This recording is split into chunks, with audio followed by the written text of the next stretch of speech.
What is going on, Dodgers Nation? Doug McCain here. You can follow me on Twitter and Instagram at DMac_LA. Tyler Anderson signing with the Angels. We're going to break it all down, tell you what it means for the Dodgers. But first, if you haven't yet, be sure to subscribe to the Dodgers Nation YouTube channel. Hit that subscribe button, hit that notification bell. And if you really want to support the channel, you want to see us post even more Dodgers content, smash that like button. And as always, I'm with your takes down below in the comment section. Today's Dodgers Nation question of the day. What is your reaction to Tyler Anderson signing with the Angels? Should the Dodgers have matched that contract? Should they have tried to bring him back on a multi-year deal? I'm with your takes down below. And for all latest Dodgers news, head over to DodgersNation.com. Fire up the signing siren. We've got some breaking news. All-star left-handed pitcher Tyler Anderson has declined the Dodgers' one-year, $19.65 million qualifying offer and is instead signing a multi-year deal with the Angels. It was first reported by The Athletic's Ken Rosenthal, who tweeted out,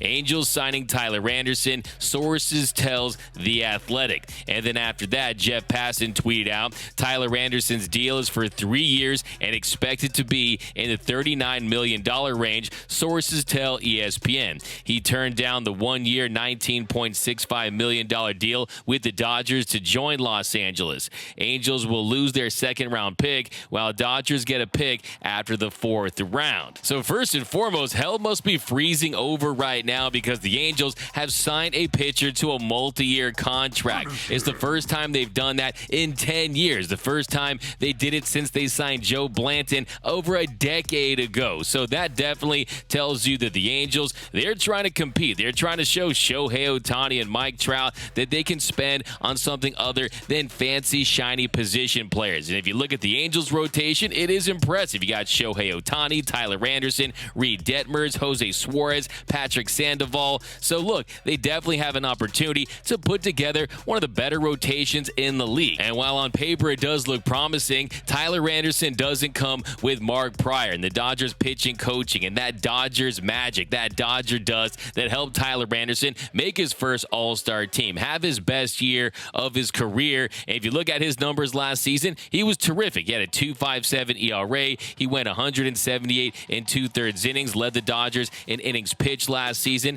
had a 19.5 strikeout rate, a 4.8 walk rate, had a 40.1 ground ball rate. And when it came to limiting hard contact, Tyler, the outs creator, was elite. He ranked in the 98th percentile in all of Major League Baseball for pitchers in average exit velocity, opponent's hard hit rate. He was in the 95th percentile in opponent's chase rate on pitches off the plate. So he was able to get that chase. He was able to miss barrels and limit hard contact. And one of the reasons for that was he changed his grip on that changeup. You saw much more vertical movement. It induced soft contact. But I will say, when you look at his numbers last season, there are some that do point to some inevitable regression for TA moving forward. If you look at his BABIP, it was at 256. That was the 9th lowest among qualified pitchers. A 411 expected FIP, a 404 SIERA. That was 33rd out of 45 qualified pitchers. So, yeah, if you see the disparity in some of those numbers and you consider the fact that you are going to have a restriction on the shift next season and how much Tyler Anderson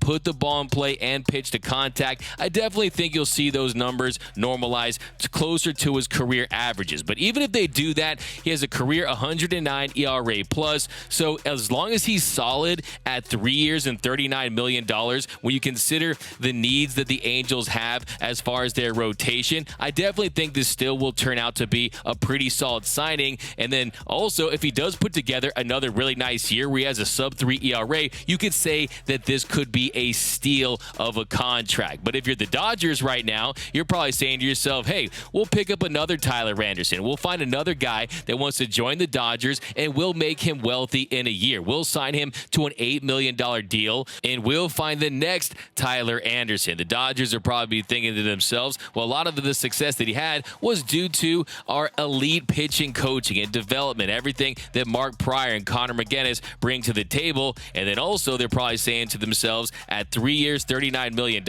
maybe they'll use that money for another starting pitcher out there. Maybe they will bring in a Justin Verlander or a Kodai Senga or a Carlos Rodon. Who knows? Maybe they will try to get Jacob deGrom in Dodger blue. I think the Dodgers definitely have something up their sleeve, because if you look at their rotation right now, they just re-signed Clayton Kershaw, although it hasn't been made official by the team, but he is going to be back in Dodger blue. You have Julio Urias. The Urias, of course, will help front that rotation. And then after that, there's a lot of questions. Tony Gonsolin's health. Dustin May, will he get back to that trajectory where he's going to be a future frontline starter? Because he has had some serious command issues. He's dealt with injuries. And then you have the young talent that still is emerging. Ryan Pepiot, he had a cup of coffee last season, but he had serious command issues at times. He doesn't look like he's going to project as a dependable 1, 2, or 3 in your rotation moving forward, at least as of yet. And then, of course, you have Bobby Miller, the Dodgers' top pitching prospect who throws triple-digit heat. He's filthy. They're going to give him an opportunity next season. And then there's Gavin Stone, a guy they're very high on, has that changeup, has that athleticism,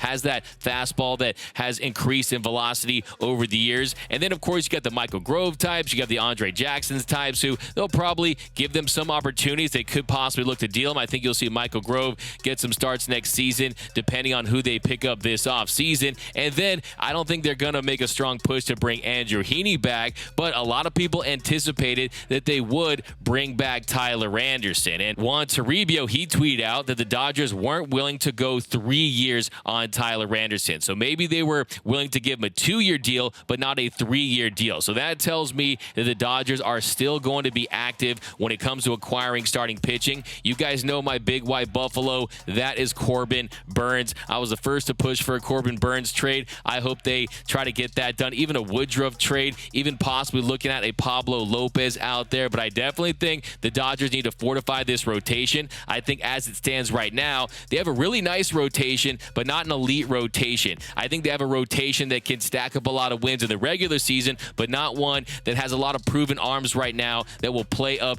in October in the postseason. I still think they need another guy, and I think that it's going to be very interesting to see how things go with the Dodgers and Justin Verlander, because when you look at the years, it definitely makes some sense. Look, $39 million for 3 years of Tyler Anderson, that's 1 year for a potential Justin Verlander contract, and maybe you attach another year or a third year. So that's definitely going to be the name to monitor moving forward. And I do think there are some buyer bewares when it comes to TA. He doesn't have a long track record of success. So I see his future going a few different ways. I see him possibly being a solid signing by the Angels where he makes anywhere in between 80 to 100 starts. He's close to his career averages at a 109 ERA plus. He's really figured things out with that changeup and how to be effective. And he's also taken the things he's learned in his time with the Dodgers and he's implemented that into his game moving forward. And then there's option B where he picks up where he left off last season, where he's as a sub-3 ERA. He's helping the Angels as one of their better starters. He's got that dog. He's got that grit.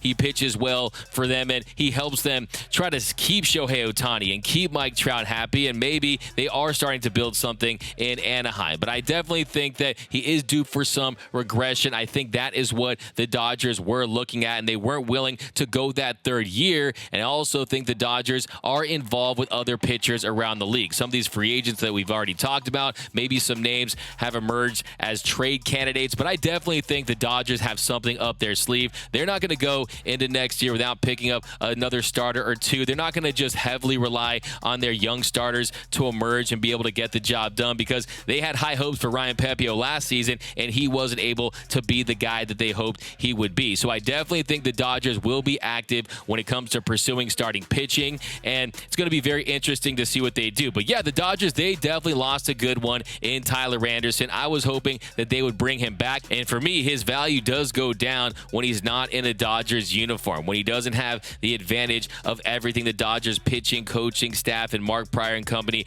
bring to the table. So that lessens his value for me. So I think that he would have provided value on the Dodgers at 3 years and $39 million.